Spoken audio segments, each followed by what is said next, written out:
Igitabo cy'umuhanuzi Yeremiya. Yeremiya yari umutambyi w'Umwisirayeli wabaga kandi agakorera i Yerusalemu mu myaka nka 40 ya nyuma y'ubwami bw'amajyepfo bw'Ubuyuda. Yahamagaye nk'umuhanuzi uburira Abisirayeli ku birebana n'ingaruka zikomeye zo kurengera isezerano bari baragiranye n'Imana bitewe no gusenga ibigirwamana no kurenganya. Ndetse yanahanuye ko ubwami bwa Babuloni buzaza ari nk'umugaragu w'Imana kugira ngo asohoze igihano cyayo kuri Isiraheli, burimbure Yerusalemu no kujyana abaho mu bunyage. Ikibabaje nuko ibyo yavuze byabaye impamo. Yeremiya yabayeho mu gihe cyose Yerusalemu yagoswe ikanasenywa, kandi ubwe yibonera uko abantu bajyanywe mu bunyage. Iki gitabo rero cyabayeho mu buryo butangaje cyane. Umutwe wa 36 tubwira ko nyuma y'imyaka 20 Yeremiya yari amaze abwiriza i Yerusalemu, Imana yamutegetse ko akoranyiriza hamwe ibibwirizwa bye byose n'imivugo ye n'inyandiko ze, maze abishyire mu nyandiko. Ibyo Yeremiya bikora akoranye n'umwanditsi witwaga Baruki, wanditse ibi byose kandi akanabihuriza mu muzingo. Baruki nanone yakusanyije inkuru nyinshi zivuga kuri Yeremiya maze azishyira hamwe. Iyi akaba ariyo mpamvu iki gitabo gisa n'igikoranyije imivugo, antoloji, urwunge rw'inyandiko zitandukanye. Byose byatunganirijwe kwerekana uyu muhanuzi nk'intumwa y'ubutabera n'ubuntu bw'Imana. Nuko igitabo gitangira Imana ihamagarira Yeremiya kuba umuhanuzi, maze agahabwa inshingano y'inyabubiri. Azaba umuhanuzi w'Abisirayeli n'uw'amahanga, kandi amagambo ye ashobora kurandura no gusenya, ariko ashobora no kubiba no kubaka. Mu yandi magambo, yari agiye gushinja Abisirayeli no kubaburira iby'igihano cy'Imana cyari hafi, ariko yari afite n'ubutumwa bw'ibyiringiro by'igihe kizaza. Uko bigaragara, iri tangiriro rishyira mu ncamake neza cyane igice cya mbere kinini, umutwe wa mbere kugeza kwa 24. Ni urwunge rw'ibyo Yeremiya yanditse mbere y'ubunyage. Kandi igitekerezo cy'ibanze aha ni uko Isiraheli yarenze ku gihango yagiranye n'Imana maze ikirengagiza amasezerano yose bagiranye kandi yanditswe mu gitabo cy'amategeko, Torah, kandi mu buryo butandukanye. Baziruye gusenga ibigirwamana by'Abanyakanani by'uburyo bwose, bubaka ingoro z'ibigirwamana mu gihugu hose. Yeremiya akomeza gusobanura gusenga ibigirwamana mu kigereranyo cy'ubusambanyi, kandi akoresha imvugo y'ubuhabara, ukwiyandarika n'ubuhemu, agamije kwerekana uburyo Abisiraheli bayobotse izindi mana. Nanone kandi, inshuro nyinshi Yeremiya ashinja abayobozi ba Isiraheli, abatambyi, abami, n'abandi bahanuzi bose babaye babi. Baretse amategeko n'igihango, byatumye habaho ingaruka ziteye ubwoba. Akarengane kadashira mu mibanire y'abantu. Abantu batagira kirengera mu miryango y'Abisiraheli, abapfakazi, imfubyi, n'abimukira, bose bararenganywaga mu buryo bugaragara ko burengera amategeko ya Torah, kandi abayobozi ba Isiraheli basa naho batabyitayeho.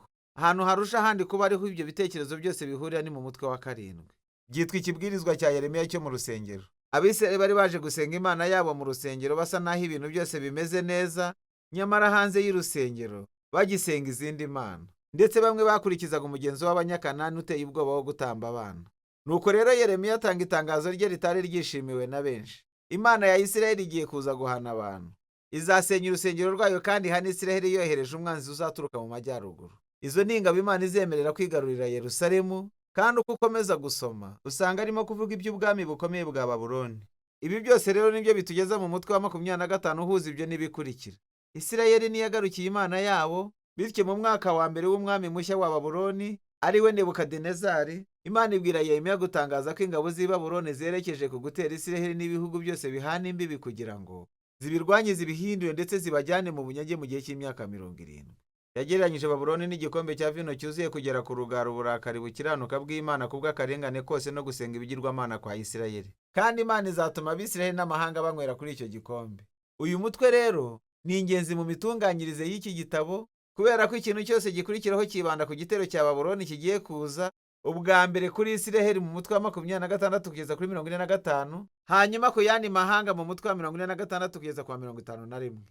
Igice kivuga ku Bisiraheli imbere kirimo inkuru zivuga uburyo Yeremiya yahendahendeye Abisiraheli guhindukira, uburyo yababuriye kugeza ku munota wa nyuma, ariko abayobozi ba Isiraheli bakomeza kumwirengagiza. Icyo gice gisozwa n'urwunge rurerure rw'inkuru zivuga uko Yerusalemu yagoswe kandi birangira irimbuwe na Babuloni.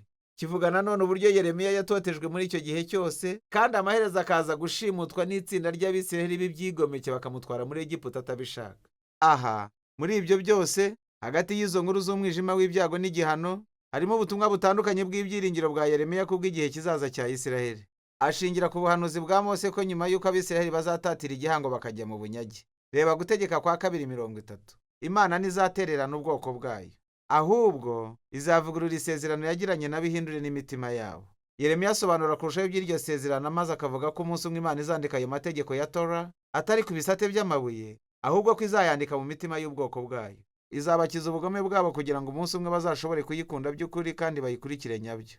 Nuko rero umunsi umwe Abisirayeli bazasubira mu gihugu cyabo kandi Mesiya wo mu muryango wa Dawidi azaza, kandi icyo gihe nibwo amahanga yose azamenya ko Imana ya Isirayeli ariyo Mana y'ukuri. Ibi bice rero byerekana ko nubwo Isirayeli yihakanye Imana, iyo ntizareka ngo icyaha cya Isirayeli kiba ari cyo kigira ijambo rya nyuma.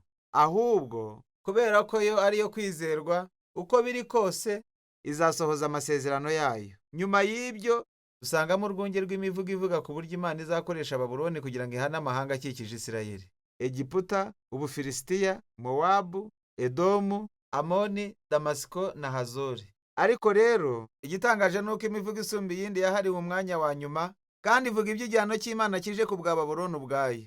Nuko rero nubwo Imana yakoresheje iryo shyanga ngo isohoze ubutabera bwayo, Imana ntishyigikira urugomo rwabo no gusenga ibigirwamana. Uko niko Babuloni nayo izashyirwa muri urwo rubanza rukurikije ubutabera bw'Imana. Uko niko Yeremiya atahishiriye iryo shyanga kubw'ubwibone n'akarengane karyo. Babuloni rero irenze ubuzima muri iyi mivugo, kandi bitwibutsa ishusho ya Babuloni uhereye no mu itangiriro umutwe wa 11. Babuloni yabaye ikigereranyo cy'ishyanga ryigomeka. Kubera ko iryo shyanga ryishyira hejuru ryishimagiza ubutunzi n'uburwanyi, Imana igiye kurishora mu biririmbura. Iki gitabo gisozwa n'inkuru yakuwe mu gice cya nyuma cy'igitabo cya kabiri cy'Abami, ivuga uburyo Abanyababuloni bateye Yerusalemu bwa nyuma, uko basenye inkuta z'uwo murwa, bagatwika urusengero kandi bakajyana abaturage iminyago. Iyi nkuru yerekana uburyo imiburo y'igihano ya Yeremiya iri mu mutwe wa mbere kugeza mu wa 24 yasohoye. Ariko uwo mutwe usozwa n'inkuru ngufi ivuga iby'umwami w'Umwisirayeli w'umunyagano witwaga Yehoyakini, wari umuragwa w'umuryango wa Dawidi. Umwami wa Babuloni yaramubohoye, amugirira neza, amwemera kujya asangira nawe ku meza y'umwami mu buzima bwe bwose azaba akiriho. Uko niko iki gitabo kirangira. Icyo rero ni urumuri ruto rw'ibyiringiro, kandi bitwibutsa amasezerano ya Yeremiya y'ibyiringiro aboneka mu mutwe wa 30 kugeza mu 33. Imana ntiyaretse ubwoko bwayo cyangwa isezerano ry'umwami uzaza ukomotse mu muryango wa Dawidi. Nuko rero nubwo iki gitabo kirimo imiburo myinshi n'ibihano, amagambo ya nyuma asozanya ijwi ryiringiza kubw'igihe kizaza. Ibi bikaba ari by'igitabo cya Yeremiya kivuga.